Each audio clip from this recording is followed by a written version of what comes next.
আমার হাতে দেখতে পাচ্ছেন একটি পয়সা। এটাকে আমি মাটির নিচে পুঁতে রাখবো। মাটির নিচে পুঁতে রাখার পর 1 বছর পরে সেখান থেকে তুলবো। তো ভিডিওটি না টেনে শেষ পর্যন্ত দেখুন। এখন চলে এসেছি সেই গর্তের এখানে। এই যে গর্ত, এখানে আমি পুঁতে রাখবো।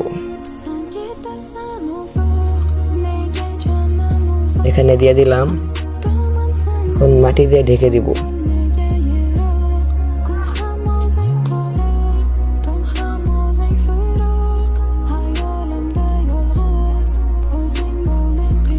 আমি এবার চলে আসলাম সেই পয়সাটিকে নিতে।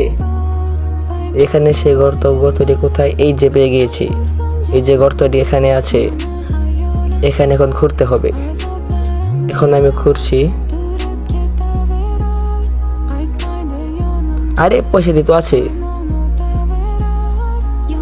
ভিডিওটি লাইক এন্ড সাবস্ক্রাইব করে দেন তাড়াতাড়ি।